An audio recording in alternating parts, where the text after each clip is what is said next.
Which empire is remembered not for its glory, but for its chilling brutality? The answer is Assyria, the one that turned terror into the very first instrument of rule in human history. Welcome back to Logic Relic. Today, we uncover the story of Assyria, once hailed as the cradle of global power, the birthplace of the world's first professional army. But behind its seemingly grand achievements lies a dark shadow of terror, where blood, tears, and destruction became the very foundation of its rule. And most importantly, we will seek the answer to a haunting question. Why did Assyria become the most ruthless empire of terror in human history?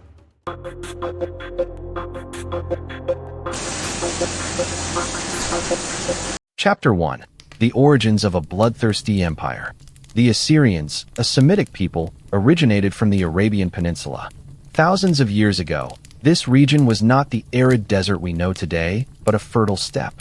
However, as the climate changed in the latter half of the 3rd millennium BCE, the land grew barren.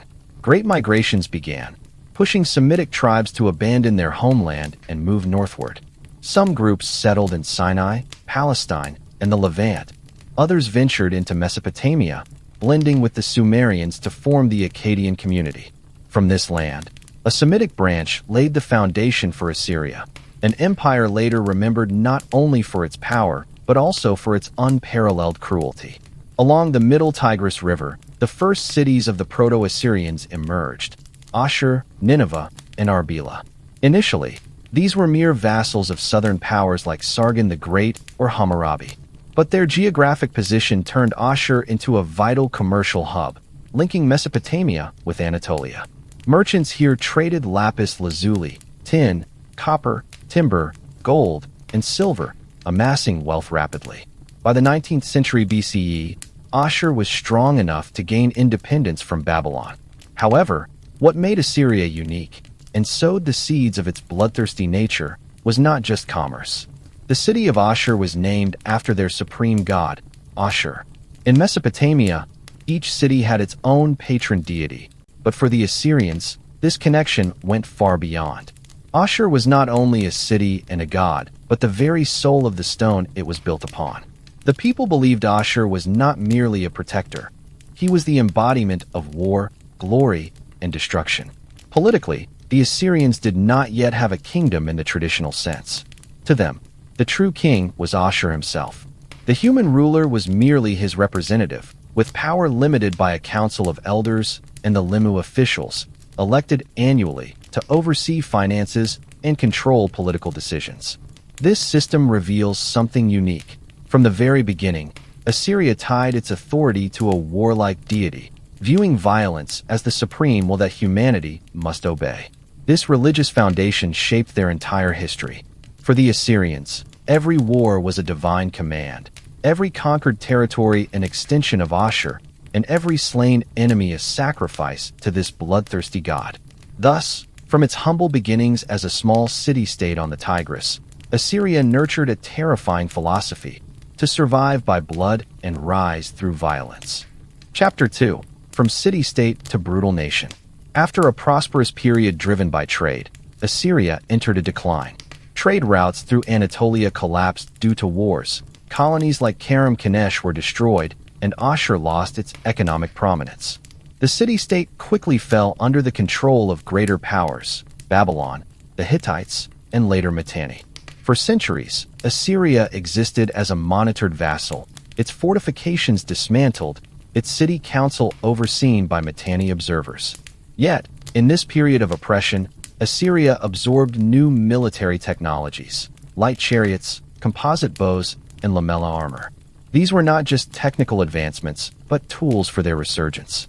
The Assyrians learned quickly, turning these innovations into the foundation of one of history's most bloodthirsty war machines.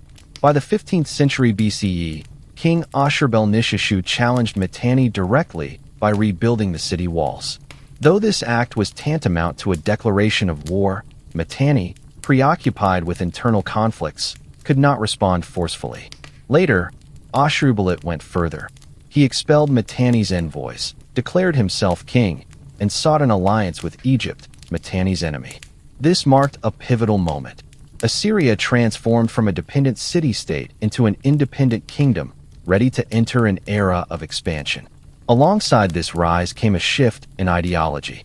The Assyrians no longer saw themselves as mere city dwellers.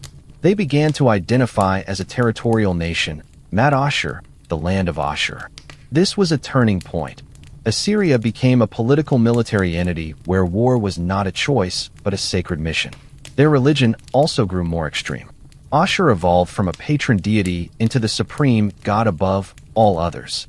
If Ashur was the king of gods, then the Assyrian king, as his representative, had to be the king of kings on earth.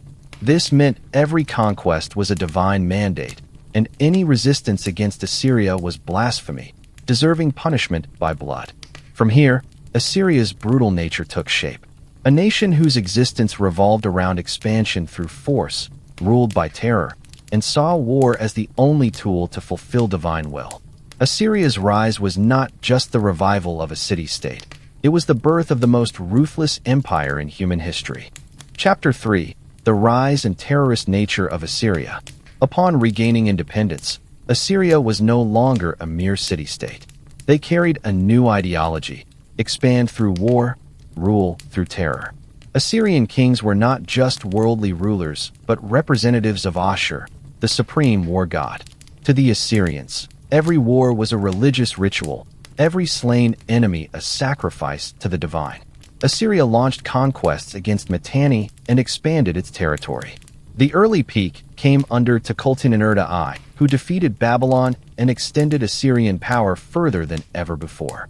But what stood out was not just their victories, but how they treated their enemies. Assyrian inscriptions and reliefs depict horrific scenes: prisoners beheaded, impaled, burned alive, or flayed. Their skins hung on city walls as warnings. Unlike many ancient empires that concealed their brutality, Assyria proudly carved these scenes into stone and recorded them in history. This was not mindless cruelty, but a systematic policy: instill fear to prevent rebellion. For this reason, many modern scholars call Assyria the first terrorist empire in history. Their reputation spread far beyond their borders. In Babylon, Urartu, Egypt, and Israel, the name Assyria became synonymous with blood and destruction. In the Bible, their capital, Nineveh, was called the city of sin, a symbol of tyranny that deserved annihilation. In the short term, this policy of terror was effective. Faced with such extreme brutality, many city-states and kingdoms surrendered the moment Assyrian armies appeared, too afraid to resist. The mere mention of Assyria could make entire regions tremble. However, the seeds of their downfall were sown here, ruling through blood and iron-bred resentment among subjugated peoples. They submitted out of fear, never loyalty. When Assyria's strength waned, this pent-up hatred would erupt, sweeping the empire into oblivion. Chapter 4: The Professional War Machine, Tiglath-Pileser III and Neo-Assyria. After centuries of fragility, Assyria entered a new era in the 8th century BCE under Tiglath-Pileser III. Ascending the throne through a military coup, he swiftly transformed Assyria into an unprecedented military superpower. This was when the empire reached the zenith of systematic brutality. Before Tiglath-Pileser III, most nations relied on militias or self-equipped nobles. But Assyria created the first professional army. He recruited poor farmers, equipped them with state-funded weapons, and enforced rigorous training and discipline. The army was divided into specialized units: chariots, cavalry, light and heavy infantry, and siege engineers. This turned Assyria into a disciplined war machine capable of relentless conquest. The army was no longer a defensive tool, but a year-round offensive juggernaut, serving an endless policy of expansion. To sustain this massive army, Tiglath-Pileser III imposed heavy taxes and labor conscription. He divided provinces into smaller units, appointing eunuchs as governors, men without heirs, unable to build personal power bases, and wholly loyal to the crown. Most significantly, he introduced the Nahu policy, uprooting entire populations. After conquering a region, Assyria forcibly deported its people to distant lands, replacing them with settlers from elsewhere. This destroyed a people's ties to their homeland, erased their identity, and assimilated them into the empire. The result was the displacement of hundreds of thousands, perhaps millions, over centuries. This was not just a political measure but a form of psychological terror. Resist Assyria, and you lose your homeland forever. Ironically, this policy spread the Aramaic language across the Near East. Deported peoples brought their language with them, and soon Aramaic became the lingua franca, overshadowing even Akkadian. Assyrian scribes had to record in both languages. A bitter irony. Assyria's brutal policy helped another culture's language eclipse their own. With his reformed army, Tiglath-Pileser III launched campaigns defeating Urartu, conquering Damascus, turning Israel and Judah into vassals, and reaching Egypt's borders. Phoenician city-states like Tyre paid enormous tribute to avoid destruction. Wherever Assyrian armies went, they left a legacy of terror, public executions, mass deportations, and monuments inscribed with their brutality as a warning. Assyria's reputation was such that many cities surrendered at the mere rumor of their approach. Tiglath-Pileser III turned Assyria into the first organized terrorist empire in history. Unlike ancient monarchies that relied on loyalty or divine authority, Assyria ruled through absolute fear. Every nation was subjugated by blood, uprooted, and forced to serve the war machine. This era saw Assyria elevate brutality to a new level, no longer mere savage warfare, but a planned, systematic, empire-scale policy of terror. Chapter 5. The Pinnacle of Power and the Pinnacle of Brutality. After Tiglath-Pileser III's reforms, Assyria entered its golden age, known as the Neo-Assyrian Empire. Under successors like Shalmaneser V, Sargon II, Sennacherib, Esarhaddon, and Ashurbanipal, the empire stretched from Egypt to Iran, from Anatolia to the Persian Gulf, one of the largest empires of antiquity. But alongside this expansion was a shadow of terror and bloodshed. Sargon II solidified the empire with numerous military campaigns, most notably conquering Samaria in 722 BCE, leading to the exile of the 10 tribes of Israel. The uprooting policy was applied ruthlessly, cementing Assyria's reputation as a terror-spreading force across the Near East. He built a new capital, Dur-Sharrukin, Khorsabad, adorned with reliefs depicting massacres, prisoner captures, and enemies flayed alive. These images were not mere palace decorations, but declarations of terrorist power. Resist, and this will be your fate. His son, Sennacherib, was infamous for unmatched cruelty. In 689 BCE, after repeated rebellions in Babylon, he exacted ultimate punishment. I destroyed the city as if it had never existed. I razed it to the ground. The Euphrates flood swept it away, and I left not one brick upon another. Sennacherib did not just destroy a city. He obliterated a civilization, exiling its people and stealing their god's statues to Nineveh. To the Assyrians, this was victory. To humanity, it was one of the most brutal acts ever recorded. His successor, Esarhaddon, extended Assyria's reach to Egypt. His reliefs show prisoners in chains and vassal kings kneeling before his throne. Under him, Assyria seemed to reach the peak of power. The entire Near East trembled at the name of Nineveh. Finally, under Ashurbanipal, Assyria reached its zenith.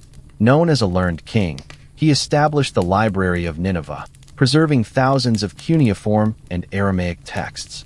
This cultural legacy helps us understand ancient Mesopotamia. Yet, alongside this, his brutality matched his forebears. When conquering Elam, Ashurbanipal hung the head of its king in his palace garden. He famously forced defeated kings to act as horses, pulling his chariot in triumphal parades. In surviving inscriptions and reliefs, Assyria detailed scenes of torture, execution, and oppression, unapologetic and unashamed. To them, brutality was a political tool and a source of pride. At its height, Assyria was not just a military superpower, but the first systematic terrorist empire. They ruled through blood and iron, mass deportations, and carved images of slaughter to intimidate the world. But at this peak, the seeds of destruction were sown. Subjugated peoples never gave loyalty, only submission born of fear. Assyria spread terror but also planted deep hatred, a force that would become the storm to sweep the empire away. Chapter 6. Decline and Fall, Reaping What They Sowed. At its height under Ashurbanipal, Assyria seemed invincible. From Egypt to Iran, from Anatolia to the Persian Gulf, all bowed before Nineveh. But beneath this facade of power, the empire was cracking at its core. Before his death, Esarhaddon divided the empire between his sons. Ashurbanipal ruled Assyria, while Shamash-Shum-Ukin governed Babylon. But Babylon, repeatedly ravaged by Assyria, never accepted its yoke. Soon, Shamash-Shum-Ukin rebelled, allying with Elam, Arameans, Arabs, and Persian and Median tribes. Yet, this coalition was disorganized and poorly coordinated. Ashurbanipal responded with total war. After years of fighting, Babylon fell, and Shamash-Shum-Ukin committed suicide in his palace. The city faced horrific retribution. Prisoners were mutilated, its people exiled, and Assyria once again etched its bloody legacy. But this victory brought no peace, only fanning the flames of hatred among subjugated peoples. Soon after, Scythians from the northern steppes and Medes from the Iranian plateau began raiding Assyria's borders. Exhausted by endless wars and constant rebellions, the empire could no longer hold. In 614 BCE, the Medes suddenly attacked and burned Ashur, Assyria's sacred city. 2 years later, a Median-Babylonian alliance besieged Nineveh. After 3 months, the mightiest capital of the ancient world fell in flames. King Sinsharishkan died in battle. The Great Walls, once adorned with scenes of slaughter and execution, were consumed by the fire of war. Assyria's remnants resisted at Haran under their final king, Ashurbanipal II, but in 609 BCE, Haran fell. The Assyrian Empire, the giant shadow that once terrorized the Near East, vanished from the map of history. Ironically, Assyria left significant legacies: the first professional army, administrative systems, taxation, postal services, and roads that became models for later empires: Achaemenid, Roman, Ottoman. The Library of Nineveh, preserving thousands of texts that illuminate Sumer, Akkad, and Babylon. Assyria was a mighty, pioneering, innovative empire. But above all, it is etched into human memory as the most brutal empire in history. An empire could survive on blood for centuries, but no empire could endure on blood alone. Assyria stands as the most tragic proof of that truth. If you found this video helpful and engaging, please leave a like, share it with your friends, and don't forget to subscribe to Logic Relic to stay tuned for our next journeys into unraveling historical mysteries and exploring lost civilizations. Thank you for watching. See you in the next video.